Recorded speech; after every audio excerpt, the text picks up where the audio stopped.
How do men and women differ in the way they evaluate mates? Well, here's a study. More than 1,000 respondents, primarily female. What they looked at was how much prestige each person had in their occupation, so kind of where they were situated in the dominance hierarchy, what their income was and their education. So they're all markers, they're all pretty decent markers of socioeconomic status, or they're pretty decent markers of status. So, and then they looked at how many partners each person had, number of lifetime partners, and number of preceding year sexual partners. Lifetime occurrence of simultaneous partners, so that was someone who was in a sexual relationship with more than one person at the same time. And lifetime frequency of simultaneous partners, from 1 very seldom or never to 5 very often. Here's their assumption. The number of partners a member of sex A acquires is an index of how often this individual is chosen by the other sex. It's just a definition. It's an indication of reproductive fitness as judged by members of the opposite sex. Results. Male criteria. For women, the correlation between their fertility rates and the number of partners in the previous year was 0.94. So that's basically markers of biological youth. And also markers of biological health, like symmetry, or waist-to-hip ratio, which actually tends to be correlated with reproductive fitness, because women with lower waist-to-hip ratios are generally healthier, because especially in youth, the acquisition of abdominal fat is often an indicator of subpar physical health. The correlation between the fertility rate and the number of partners in the previous year is 0.94. That's all of it. Right? You never see a correlation of 0.94 anywhere, ever. Males choose fertility, indicators, beauty, waist-to-hip ratio, youthful appearance, neonatinous facial features. And neonatinous means like an infant. So one of the markers of feminine beauty is a face that has small, childlike features. Female criteria. All respondents. The correlation between socioeconomic status and frequency of simultaneous partners. For men, it's 0.5. So the higher the status of the man, the more likely he has simultaneous sexual partners. So it means he's going out with someone sexually at the same time. For men, it's 0.49. For women, it's 0. Age 30 and over. Correlation between socioeconomic status and frequency of simultaneous partners. For men, it's 0.8. For women, it's 0. Age 30 to 39, the correlation between socioeconomic status for women and frequency of simultaneous partners. For men, it's 0.92. That's a very small n, though. For women, it's 0.11. Female criteria for men. It might reflect a tendency on the part of females to choose high-status partners during their own peak reproductive years. This might account especially for the strong relationship found in men between the age of 30 and 39. Women who typically prefer men 3 to 8 years older than they are would then be in their mid to late 20s, a time when fecundability and thus sensitivity to male resources is at its peak. Supporting evidence. I don't believe that, by the way. I don't think that women pick men for their socioeconomic status. I think that women pick men for their ability to climb the status hierarchy, because we forced women in an experiment that we never published to choose between those two things. Wealth versus ability. The women overwhelmingly chose ability. They just used wealth as a marker of ability. Yeah? Why didn't you publish that? It was an honors thesis. And often honors theses, even if they're publishable, drift into the thing I'll do next month, and then they stay there forever. So, because it's actually quite hard to turn an honors thesis into a publishable paper, and if there isn't some single person driving that forward, it's not going to happen. So that was the only reason. Okay, so Trivers. Parental investment model contends that women are more likely than men to seek a mate who possesses non-physical characteristics that maximize the survival or reproductive prospects of their offspring, and were examined in a meta-analysis of mate selection research. As predicted, women accorded more weight than men to socioeconomic status, ambitiousness, character, and intelligence, and the largest gender differences were observed for cues to resource acquisition, status, and ambitiousness. Also, as predicted, gender preferences were not found in preferences for characteristics unrelated to progeny survival, like sense of humor and general personality. Where valid comparisons could be made, the findings were generally invariant across generations, cultures, and research paradigms. I'll go to this next one. Yeah. Okay, so here's some correlations. One of them is between how much money you make and your personality. So the correlation between neuroticism and how much money you get paid is negative 0.3. The higher you are in neuroticism, the less you make, less you get paid. Why?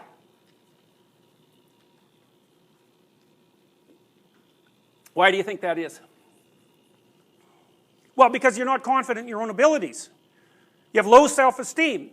And if you're not confident in your own abilities and you're anxious about your performance, the probability that you're going to feel confident and calm about negotiating for more money or even asking for a raise is quite low. Extroversion and money made, virtually no correlation. Openness, no correlation. Agreeableness, negative 0.24. Now, you might not think that those correlations are very large, but if the correlation between neuroticism and money made is negative 0.3, if you translate that into an effect size, this is called a binomial effect size distribution, just the effect of neuroticism will ensure that 65% of men make more money than average and 35% of women make more money than average. Just the effect of neuroticism. And if you add neuroticism and agreeableness together, I have to do the math because I have to take the square root. It's 0.5. 0.5.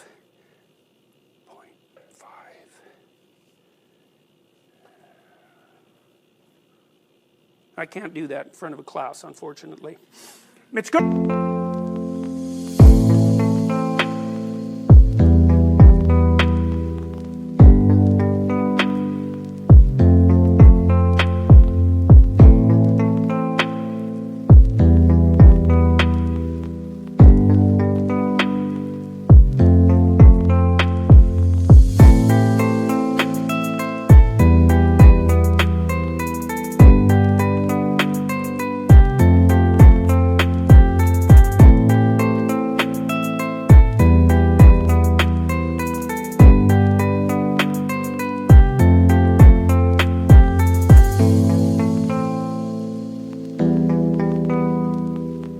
Push it up to about 70-30 or higher than that. There's a little bit of a negative correlation between conscientiousness and money made. Ascendancy, how well you progress up the ranks. Yes?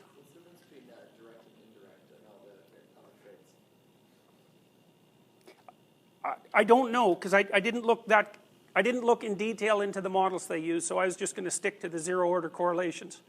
So ascendancy, negative 0.21 for neuroticism, negative 0.14 for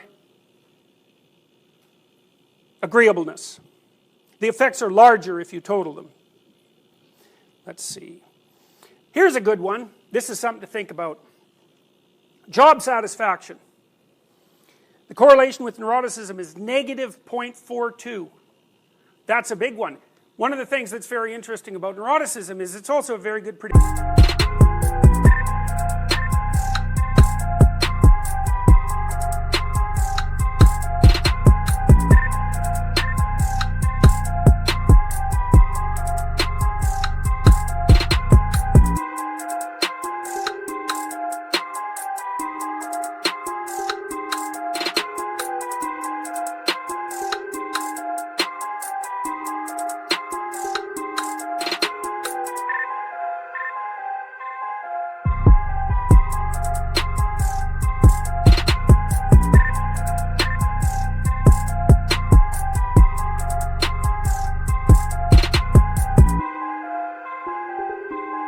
Of marital satisfaction. And it's interesting in that light to note that 70% of divorces are initiated by women. Now, one reason for that is that men are impossible to get along with.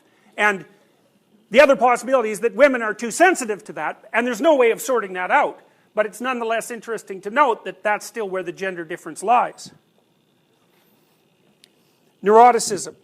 Correlation with job satisfaction, negative 0.42. Correlation with life satisfaction, negative 0.42. Correlation with career satisfaction, negative 0.41.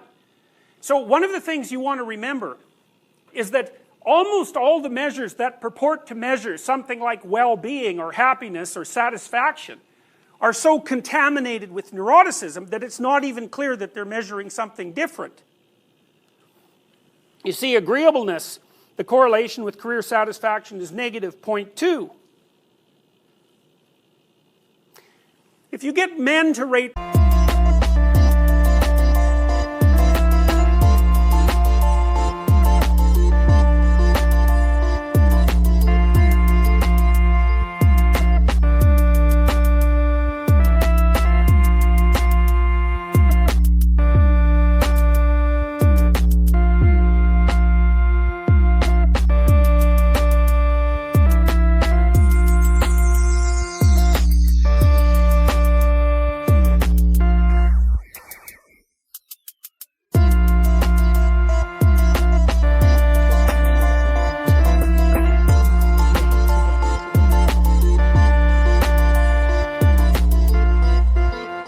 performance, and you get their bosses to rate their performance, men rate their performance pretty much the same as the bosses rate their performance, or maybe they rate them a little bit more. But if women rate their own performance, they rate their own performance as worse than their boss's rating of their performance consistently. And the predictor of that seems to be negative emotionality. Now you might wonder if negative emotionality is something that's associated with lower levels of life satisfaction across a broad variety of measures. What possible use could it be? But then you have to wonder, well, exactly how is the physical environment different for women and for men? And one clear fact is that at an individual level, at least in relationship to dominance battles with men, women are at a disadvantage, not least because of their size.